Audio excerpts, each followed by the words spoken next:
Good morning, everyone. Happy June. It is sweet summertime. I don't think it's actually summer yet, but it feels like it today. My kids are playing outside with water.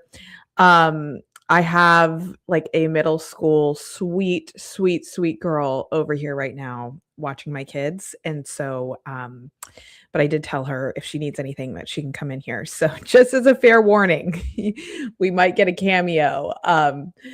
Welcome to the live Speaker Sister Q&A. Is this anyone's first time? I would love to hear it. And then as we're coming in, I would love to know in the chat, what is one thing you're doing this month in the month of June to push your speaking career forward? What is one thing you're doing to push your speaking career forward? I saw a few of you saying that you're working on your like tech and website. Someone has a radio show in here. What's one thing you're doing? We got some first timers. I'm with a speakers bureau. That is awesome. Well, welcome Liz, Marsha. Let's see. Oh, you applied to 3 events. Heck yes. Let's see. Well, Jean, you're in the right place. You can start over at any moment. Sharon is going to be working on her website. Need to push myself through the course, having a bit of writer's block. Totally get that. I'm sure some women in here can relate. Posting daily on LinkedIn. That is a great move. Great move, Diana. Creating website, creating a keynote. Let's see, applying left and right, content, guest podcasting.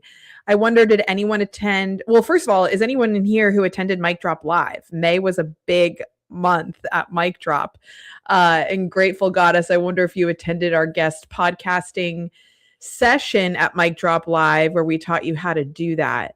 I should have had pictures pulled up. I'm sure that there's going to be plenty, or there already has been plenty in the Speaker Sister group, but it was incredible. So thank you to everyone who attended our first Mic Drop Live. It is not going to be our last. Don't worry.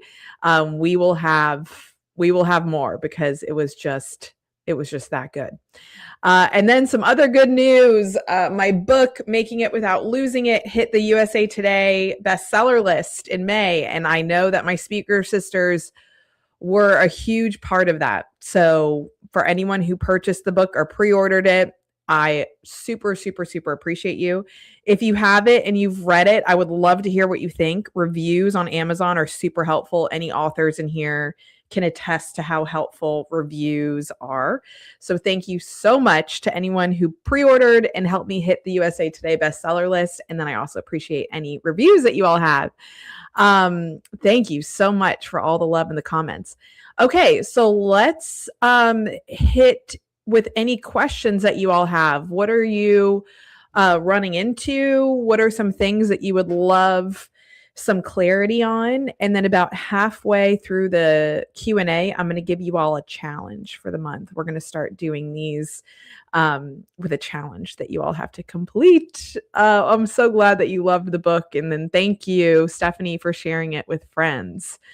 Oh, good. I'm glad that you're finding that it resonates. That's wonderful. And thank you for reviewing it. Okay, so we have some questions around Carrie Booker. I believe that my team answered this in the chat, but we are doing it in batches. So some of you might have already gotten an email to start testing, and then if you're on the wait list, you will have your chance because we're doing it in small batches just to make sure everything works. But they should have answered that in the chat.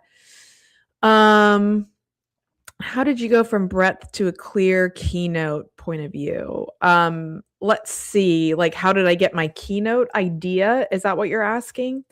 A couple questions that I would ask you all if anyone is still on the fence of what they want to speak about.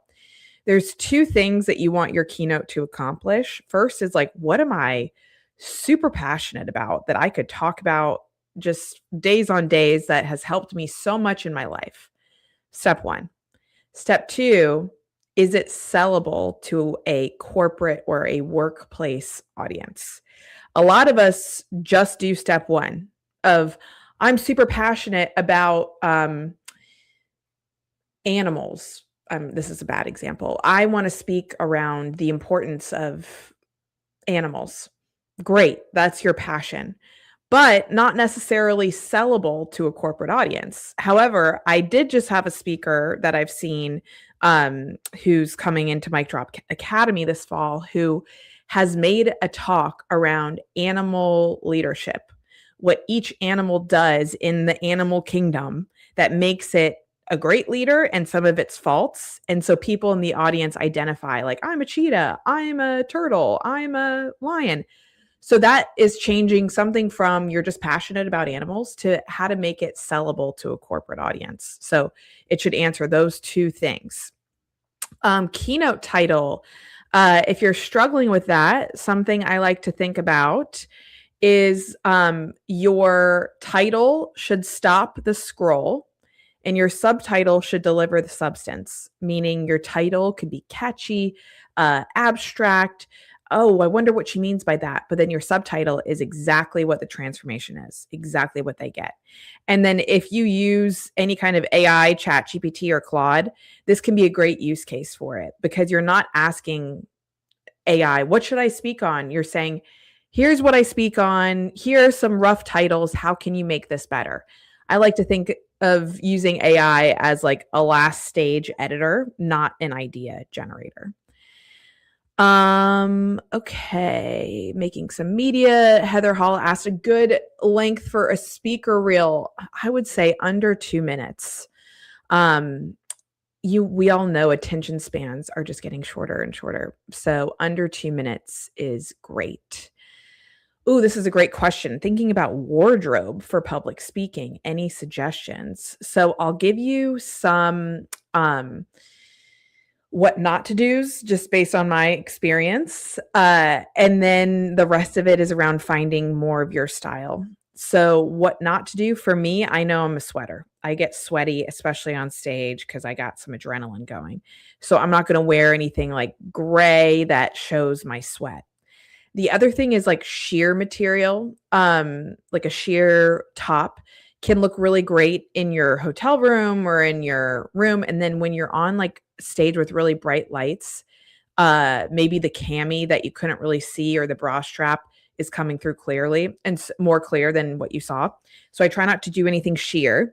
And then I try to wear things that have more structure to it, that are a little bit more rigid, because if the event has a lapel mic that clips onto your collar and you're wearing kind of like a flowy top, then it's going to just sink down. But the other thing too is a lot of stage backgrounds are like dark, black a lot of times.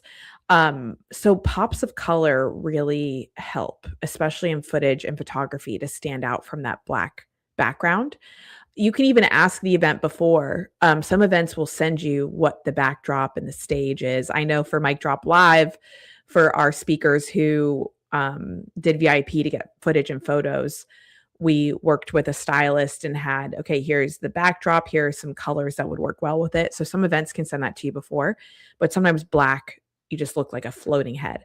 But otherwise, wear what you're comfortable and confident in. I've kind of given up wearing heels a lot on stage. They just hurt my feet and I don't feel like I can move as well. So I wear like a white sneaker or a loafer.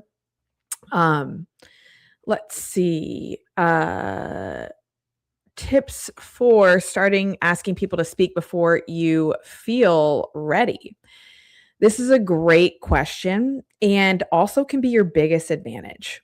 So something that you can do is reach out to a couple people who maybe work for a corporation or have an association they're a part of, or maybe you're a part of a women's group. And Chloe, you can say, hey, I'm in this course, Mic Drop Workshop, and I'm building a keynote. And I'm looking for 3 places to test it and just try it, get feedback. Would your organization be open to that? And when you tell people I'm working on something, I'd love to test it and get feedback. They love being a part of like the first. We were the first people to hear Chloe's keynote and we helped her. And then they're so inclined to help you after that. Let's introduce you to other events. So I would tell people, I'm working on this and I would love to give it and get some feedback. Let's see. Oh, I'm so glad that I signed the book for your teen and she loved it. Let's see. Yeah, focusing on not comparing yourself to the progress of others. That's a really big one. I talk about this in Making It Without Losing It. If you are struggling with comparison, which I know in the speaking world is really easy to do. I literally, if you go on my Instagram 2 days ago, I think I posted about an event that I was in the running for, and they went with someone else and I saw them, post the line, like it was scrolling and here's the speaking lineup for XYZ event and I didn't get it. And I had a moment where I was like, wow, my brain has really changed because previous years when that would happen, I would say, well, what was wrong with me? What does she have that I don't? And their win was my loss. And now I've been doing this long enough that I realized it's not personal. They're not rejecting me. They're rejecting like the timing or the topic because it doesn't fit with their theme or the other speakers that they have selected. And so don't confuse rejection of your product with rejection of who you are as a person. That's why we focus on a transformation promise first at Mic Drop, because it's not, bringing Linda to speak or Kimberly to speak. It's here's what Kimberly does. Is this helpful to your audience? So it's not a rejection or acceptance of Kimberly. It's the product. It's the keynote that you're creating. Let's see. Yeah, Adensi asked about sharing a little bit more of my solopreneur journey before I could hire a team, which is so true. I did this solo for many years. And the ways that I would do it before I picked one niche that I wanted to speak to, that was just a slam dunk for my transformation promise. For me, it was college students. College students, higher education. That was the only place I spoke for like 4 years. That was it. And so it helped me have one focus when I was doing outreach. I wasn't pitching to like women's ERGs. I wasn't pitching to young entrepreneur associations. I was college students. I was all in. And it really helped me get clear and specific and also get testimonials that ended up helping me with referrals. And so I would speak I would do exactly what I just advised someone else to do and say, I have a keynote. I'd love to test it at 3 places and then ask those 3 places for referrals, testimonials, photos, and videos. And then that would turn into multiple gigs, that would turn into more referrals. But don't be shy about asking for testimonials and referrals. People are happy to do it. And that is the way that you can start getting spin-off opportunity. So after you have your transformation promise, you've optimized your whole profile, your LinkedIn, your social media to not just show you're a speaker, but that how you help people. Then I would start saying, hey, I have a new keynote, would love to test it here, see what you think, and then turn that into photos, videos, testimonials, and referrals. So that's how I would begin. Pick one audience and then do the rest. Let's see. Tips on where to find more gigs. So a couple things that I would look at is like sometimes when we're having trouble finding gigs, we're almost casting too broad of a net, like leadership events, women's events. It's such a big net that it is, you kind of just get the big ones who are bringing in like, Melinda Gates or Jane Fonda or something like that. And so I would get more hyper specific. I start with local, because people love bringing in local or places that you have worked or attended for school. So your alma mater, previous employers, local events or organizations, chambers of commerce, things like that. So sometimes when we're having trouble finding events, it's because we're casting too wide of a net. Start smaller, start local, and then where are what we call closest to cash? Who have I interacted with before, whether I attended that school or something like that? And who do I know, friends, neighbors, that work somewhere? I told you all, I think last live Q&A, I was looking at my speaking for the month of May, and I was like, let's figure out where all these gigs came from. One of them was from my neighbor who lives 4 houses down, who I know works for a recruiter company. And I said, do you all have employee resource groups? She said, yes. I said, can I speak to it? Then she connected me with the right person.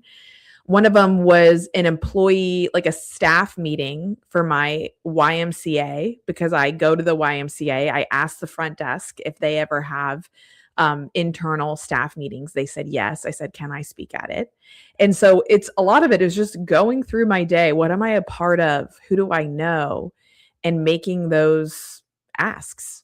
And again, if you're new to speaking, people love being the one to help, to say, oh, I have something I'm trying. I'd love your feedback. Can I speak to your group? They love it. Love it, love it, love it. Let's see. Good question. How many times do you follow up with a cold pitch before you move it to unresponsive?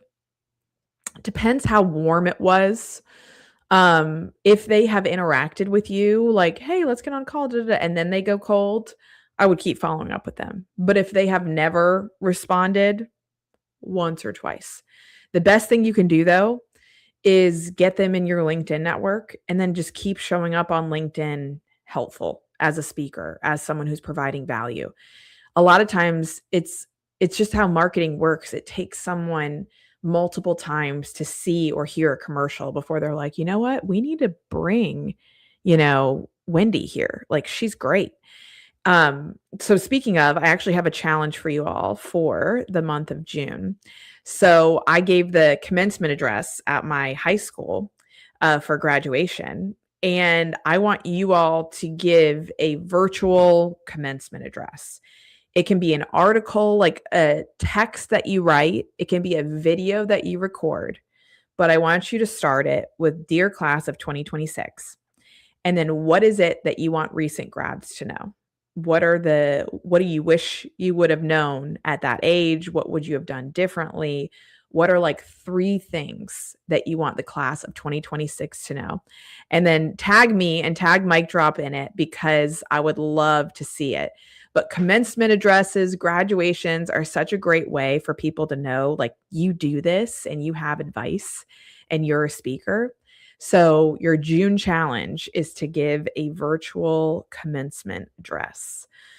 Okay, let me look back over here.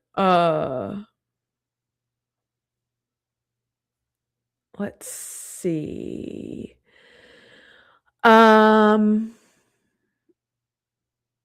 How to pitch without getting canceled on Gmail or linked for spam.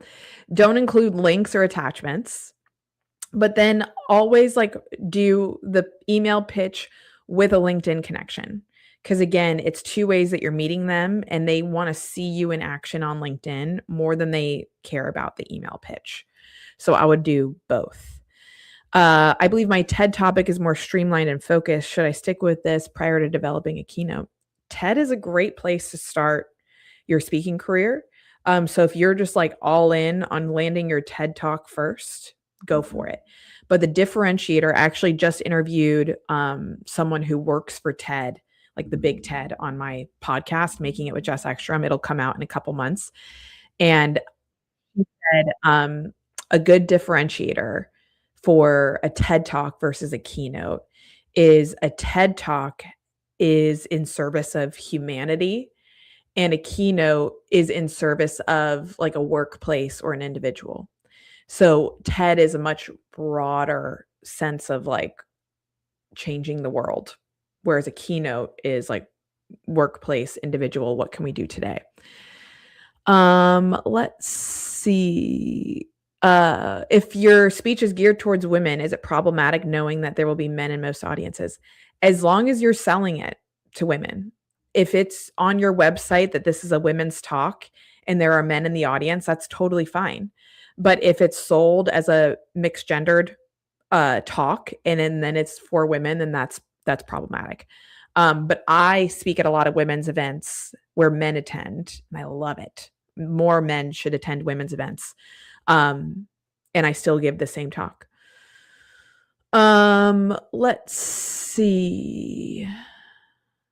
This is great, guided meditations.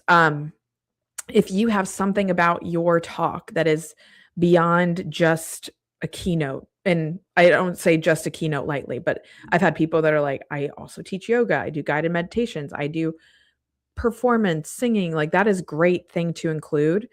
People are kind of looking like speakertainment too, where it in makes the audience move or act. And so I would put it as like keynote slash guided meditation. I think that's awesome. Let's see. Most of my work. Oh, what do I mean by referrals? Meaning, let's say you speak at University of Arkansas.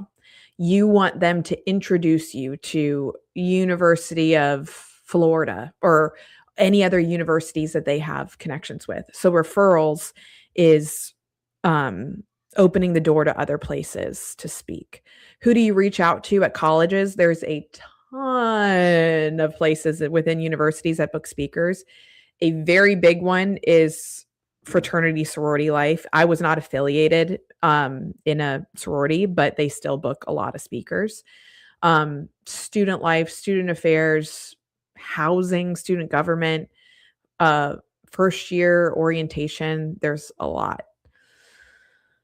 Don't be afraid of your LinkedIn looking light. Everyone's got to start somewhere, and people are not looking at your LinkedIn under a microscope. So don't be afraid of your LinkedIn looking light at all. Let's see. Oh, that's awesome. 3 of your gigs are from warm leads. That's great. Someone contacted me after looking at my LinkedIn about an event who wanted me to pay them to appear. Oh my gosh, this happened to me the other day. They're like, "We'd love to have you to speak. It'll be $3,000 that for you to pay." I was like, "Come again?" Okay, so let's talk about that. When you pay to speak, very, very rarely do I endorse this. There have been select occasions where I have paid to speak. One of them being when I was doing college. I spoke at a conference called AFLV where I paid to speak because it was 3,000 college students, all from different universities. So there was a ton of what we call spin-off opportunity. Spin-off opportunity means you are speaking to a room that books speakers, that there are multiple people in there that are looking for speakers. So the only time that I would say, yeah, pay for the opportunity is if it is, it is a room full of people that are actively paying speakers to speak. But I would say a lot of those legitimate ones, like Meeting Planners International or something like that, are inviting speakers to speak at an extremely reduced or free rate, but not at a pay to play kind of rate.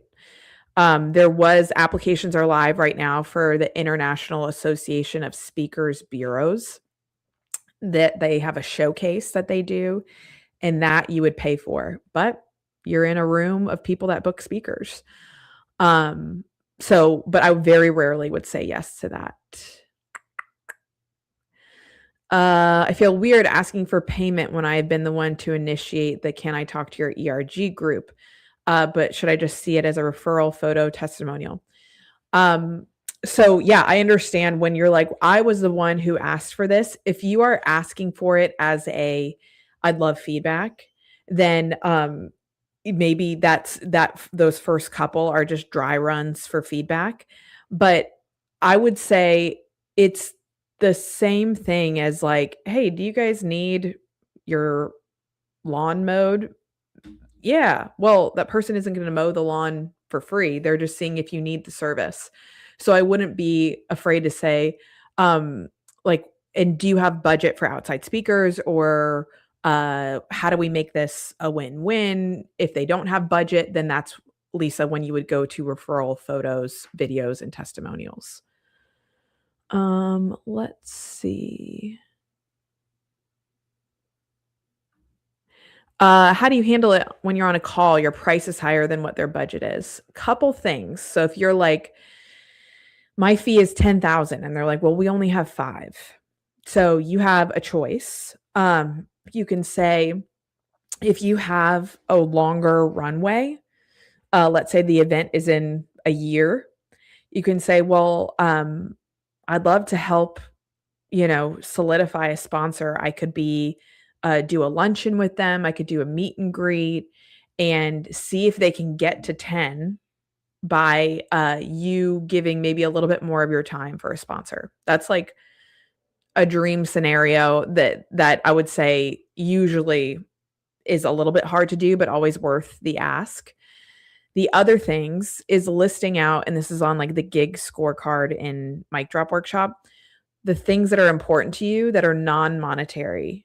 So I sound like a broken record here, but footage and photos, very important. Testimonial and referrals, very important. Those things are worth a lot of times more than $5,000, what that gap is. And so you have to decide if that's worth it for you. And if it is, then put that in the contract also as a form of payment, not just like a handshake deal. Some other things that we've asked for in the past is like, they email all their attendees after the event with a link to my podcast or a link to my book.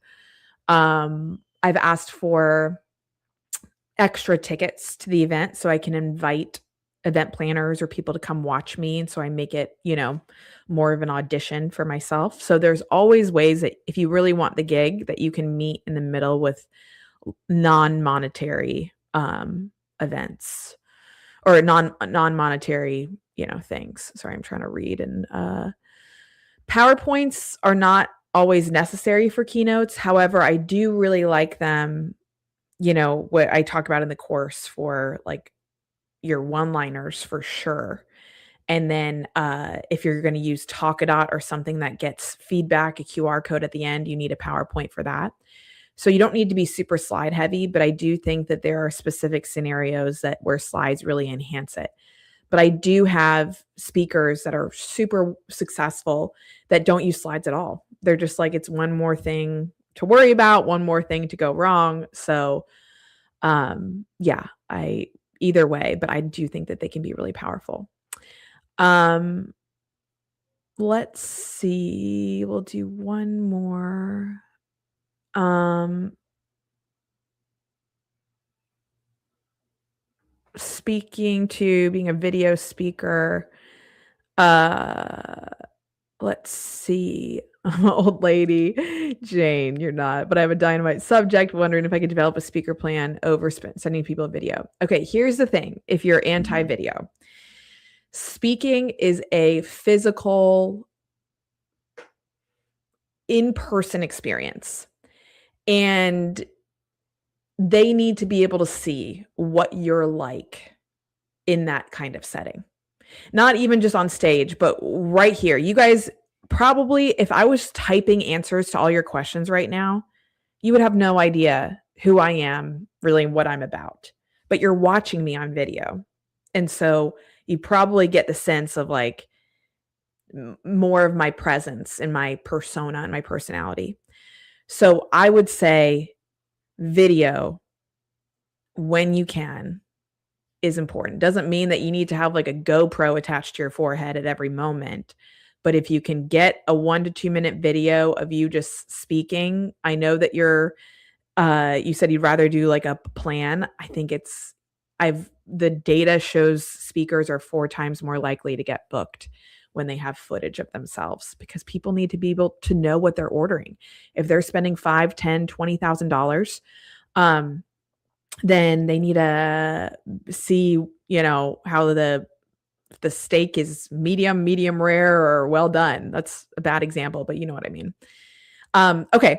Thank you all so much for hopping in. The team will kind of hang on and answer things in the chat, and we'll be in the Facebook group if you need us. But tag us in your commencement speeches, and we'll see you all in July. Bye, everyone.